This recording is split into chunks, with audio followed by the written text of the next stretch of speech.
Hey everybody, it's Pixel, and today I'm going to be making refried beans in the slow cooker, a recipe from the Terrace Kitchen. And for that I'm going to need a 32-ounce package of pinto beans, 4 cups of chicken broth, 3 cups of water, about a tablespoon each of garlic, cumin, red pepper, and a little extra Italian seasoning, so maybe about a tablespoon and a half, and a medium onion chopped roughly. Well, you know the drill. Let's get going. And just a note, you're going to want to open your package of pinto beans, wash them off thoroughly, and remove any little broken pieces if that bothers you, or stones that you can find in the packaging. And to our crock pot, we're going to want to put our beans.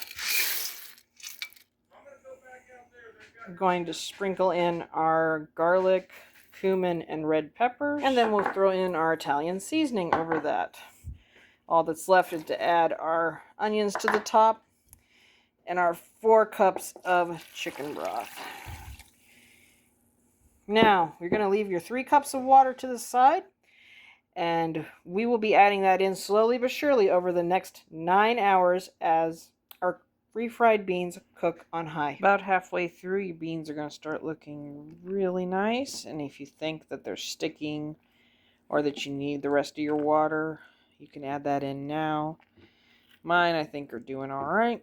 So I'll see you back here in about 4 hours.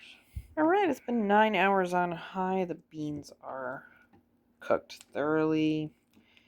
Now, there are a couple different ways to mash these into refried beans. One, you could take a masher and just slowly but surely work them that way. Or you can take your immersion blender and do so, which is the route I'm going to be going. Our beans have been mostly puree. There's a few around the edges I'll probably smooth out before we taste it, but the next step is trying out the beans. All right, we have dished out some of our refried beans, souped them up a little bit with some cheese and sour cream and those crunchy tortillas. Now the time has come to try them out. Let's go.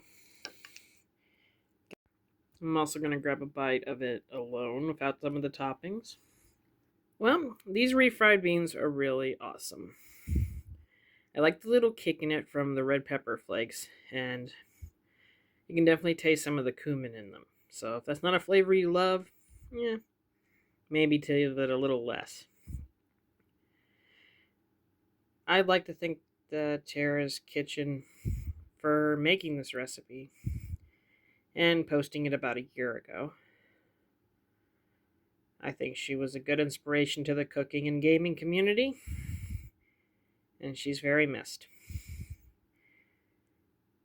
Her recipe is amazing. I'll leave her channel in the description, so you can go check it out on your own. But you know the drill to this. If you like what you saw, had some thoughts on something that could have made it a little different or better, leave me a like, leave me a comment, and I will see you in the next video.